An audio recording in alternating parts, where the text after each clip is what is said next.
Arun sir, ये जो लोग हैं अन्नदाता, बहुत अन्नदाता पे देखिए कितना जोर दिया था पीयूष गोयल साहब ने। ये वही अन्नदाता हैं क्या? उन्हीं अन्नदाताओं की बात कर रहे हैं जिसमें 750 की इन्होंने जान ले ली, जहां कील काटी ठोक करके सड़क पर इन्होंने रख दिया, जहां आंसू गैस के गोले से लेकर के और क्या क्या बर्बरताएं बरसाई गई, जिनको आतंकवादी से लेके खालिस्तानी तक क्या क्या बता दिया गया। उन्हीं अन्नदाताओं की बात कर रहे हैं, उन्हीं अन्नदाताओं के फायदे की बात कर रहे हैं पीयूष गोयल साहब, और इन भारी भरकम शब्दों के साथ। जी सर, ये वही पीयूष गोयल साहब हैं जिनसे ये पूछा गया कि साहब ये जो ट्रेड डील है इसमें कौन कौन सी आइटम आ रही हैं। और ये तब पूछा गया जब दालों के विषय में भी एक रेफरेंस आया। वो बिल्कुल ऐसे ही खेलते हैं जैसे टेनिस का प्लेयर खेलता है, उसको किसी ना किसी तरीके से अपनी बॉल दूसरे के पाले में डालनी होती है। क्या पीयूष गोयल साहब ओथ लेकर ये कह सकते हैं कि ये ट्रेड डील में नेगोशिएशन में वो बैठे थे या नहीं बैठे थे? क्या आपको लगता है कि मोदी साहब ने उनको बिठाया होगा? मुझे तो ऐसा नहीं लगता, क्योंकि जो प्रश्न दूसरे पर उछाल दे, मतलब वो कहे कि पेट्रोलियम मंत्री से पूछ लो रूस से तेल खरीदना बंद क्यों किया जाएगा, क्या आप जो एक देश के राष्ट्रपति पकड़े गए हैं अमेरिका द्वारा उस देश से क्यों खरीदेंगे, तो इनके पास जवाब नहीं है। और जहां तक ट्रेड की बात है, तो ट्रेड के विषय में वो बात करेगा जो ट्रेड को समझता होगा, जो अनिल अंबानी की चापलूसी करता होगा, जो अडानी के पैर पकड़ता होगा, जो प्रधानमंत्री के सामने हाथ बांधे खड़ा हो जाता होगा, और जो परिवारवाद का खुद शिकार है। पीयूष गोयल के पिताजी भी बड़े अधिकारी थे। दूसरों को तो आप लांछन लगा देते हैं, कोई दिक्कत नहीं है।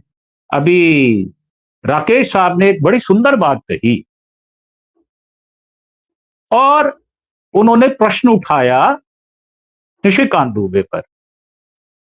चलो हमने मान लिया कि निशिकांत दुबे भिंडी बाजार का वो दलाल है जिसके विषय में बात करना मुझे लगता नहीं है कि औचित्य है कोई। परंतु मैं एक नाम याद कराता हूं आपको, जगदंबिका पाल। अभी आपने अपने शब्दों से ही कहा कि कैसी भाषा में बोलता है, करता है, जाता है, आता है। अरे वो आदमी जगदंबिका पाल सीट पर बैठकर, चेयर पर बैठकर वो इस तरह से बात करते हैं, राहुल राहुल। अरे तुम्हारा लड़का है क्या? वो तुम्हारा बेटा है? बेटा मानते हो उसको? इसका मतलब अपने बेटे की भरी सभा में तमीज से बात करने की आदत नहीं है क्या?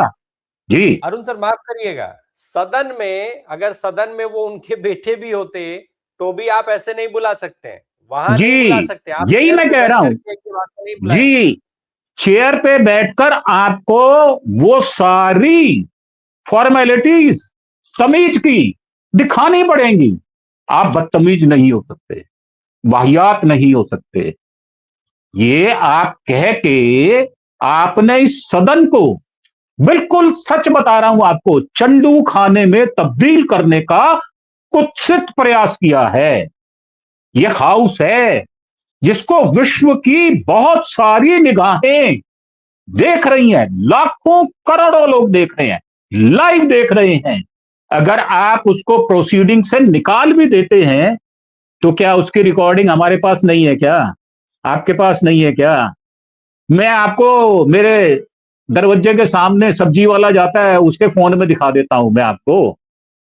तो दरअसल बात क्या है? दरअसल बात यह है, राहुल गांधी का पिछले 24 वर्षों का जो अनुभव है सांसद होने के नाते, वो शायद मुझे लगता है किसी अच्छे गंभीर सांसद से भी ज्यादा है।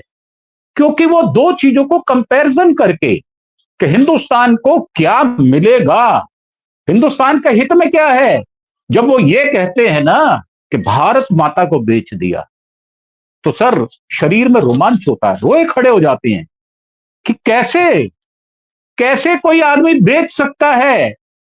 गुलामी की दास्तां नहीं बेच पाई उसको, तो ये छुटभैये क्या बेच देंगे?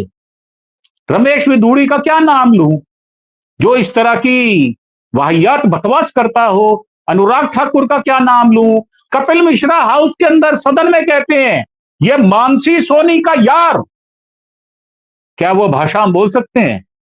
वो तो प्रोसीडिंग है ना, उसमें रिकॉर्डिंग है, वो भी सुरक्षित है। और उस आदमी को गोद में बिठा लेती हो क्योंकि वो अन्नपूर्णा का बेटा है, वो दिल्ली की मेयर रही हुई है। अब किस किस की बात करें? दरअसल बात यह है, ये जो स्ट्रेटेजी है वो इसलिए है क्योंकि बिरला साहब पक्षपात पूर्ण रवैया अपनाते रहे हैं, और उसको बार बार विपक्ष ने भी, राहुल गांधी जी ने भी इंगित किया है, और बल्कि उस मौके पर बताया, देखो देखो मेरी फोटो हटा दी, मेरा फेस हटा दिया, मेरा माइक बंद कर दिया। तो ऐसे लोग अपने अंदर, क्योंकि मैला है, मेलेफिक है इनकी इंटेंशन, फिर वो कहते हैं नहीं नहीं माइक बंद नहीं किया।